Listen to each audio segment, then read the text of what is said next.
Hello and welcome to session 2 of Unit 2. In this session, you would be introduced to the various types of nuclear reaction equations. By the end of this session, you should be able to balance nuclear reaction equations with charge. You should be able to balance nuclear reaction equations with mass. Nuclear equations are basically writing of products and reactants of reactions involving radioactive elements. The nuclear equations are similar to chemical equations in that the total mass of both reactions are conserved. The only difference has to do with the components in the nucleus which change in nuclear reactions.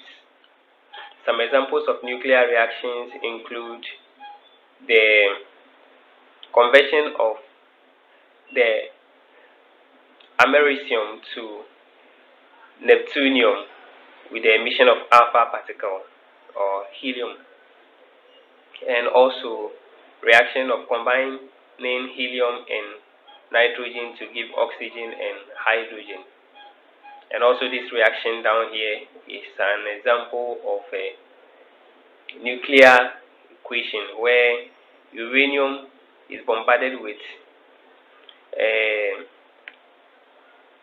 neutron to give uranium-236, which can further be disintegrated into strontium and then xenon to give out 2 neutrons. It is important to note that some atoms are unstable, and emission of particles or these electromagnetic radiations is what makes them stable. Let us now look at some examples of nuclear equations. We can talk about the alpha radiation. So nuclear equations that involve alpha radiations. These reactions, alpha particles are given out as a product. Example is the conversion of uranium-238 to, so in the equation here, to thorium, and it resulted in the emission of alpha particle. Now the uranium that is converted to the thorium is referred to as the parent nuclide, and the thorium that is formed and the alpha particle are called daughter nuclides. Another radiation that we want to look at is the beta radiation, where a beta particle is formed as a product in the reaction. So example is the conversion of iodine 131 to xenon 131 with the emission of a beta particle. Beta decay leads to the increase in atomic number of the daughter nuclide that is produced, and this is because some of the neutrons in the parent has been converted to protons. So we can deduce that beta emissions result in conversion of neutrons to protons. Another radioactive equation that we will look at is the gamma radiations. These equations are equations in which gamma rays are given off in the radioactive reaction. The gamma rays are always accompanying other radioactive emissions, and it's because it represents the energy loss when remaining nucleus reorganize into a more stable rearrangement. Generally, you do not show gamma rays when writing nuclear equations. Another radioactive equation I want us to look at is the one that involves positron emission. A positron is a particle that has the same mass as an electron but opposite charge. Positron decays occur through a process whereby a proton in a nucleus is converted into a neutron and the positron is expelled. So in a positron emission, you notice that the atomic number will reduce. So positron emission is effective in converting a proton to a neutron. For example, the reaction involving carbon 11 to give us boron is a reaction that positron is emitted. You realize that one of the protons here has been converted to a neutron and a positron is given out.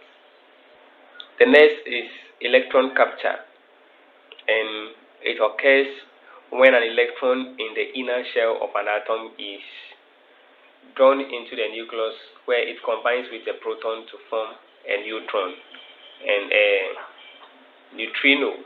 The neutrino is ejected from the nucleus of the atom. The neutrino is basically a subatomic particle that is very similar to an electron but has no electrical charge and has a very small mass. So we can say that electron capture has the effect of positron emission, and that's basically converting a proton to a neutron. A typical example is the conversion of rubidium to krypton, where an electron is bombarded with the rubidium to give the krypton. This electron reacted with one of the protons to convert it to a neutron, thereby reducing the proton number. We shall also look at neutron emission. And neutron is emitted from the nucleus, and that causes the mass number to drop. So in any reaction that involves emission of neutron, the mass number of the product reduces, or the total nuclide that is produced reduces by 1. You should also note that when a nuclide changes from one isotope to another, it affects its mass. So the mass number, the atomic mass changes. But when it changes from one element to another element, the mass number and the atomic number both changes. These are few self-assessment questions with answers which I would want you to have a look at them. So for example, we have carbon 14 which has been converted to nitrogen 14. So which kind of the equations discussed above is involved here? Should we capture an electron to give the nitrogen 14, or should we emit positron? Should we emit alpha particle? So you apply that to answer these questions. You realize that in this case, if a beta particle is emitted, then carbon 14 will probably be converted to nitrogen 14, where the proton number increased by 1. Don't forget, in these reactions, the masses will have to balance and the number of protons must balance. So carbon is having 14 mass here, and on the right side, nitrogen is having 14 mass, which is balanced. So whatever particle that is emitted must have no mass. Then when you come to the proton number, carbon is having 6 here, but nitrogen is having here 7. So whatever particle that is emitted must be able to reduce the number of protons of nitrogen by 1, and the best particle to do that is beta. So we have beta emission. So you can apply that to answer the remaining questions.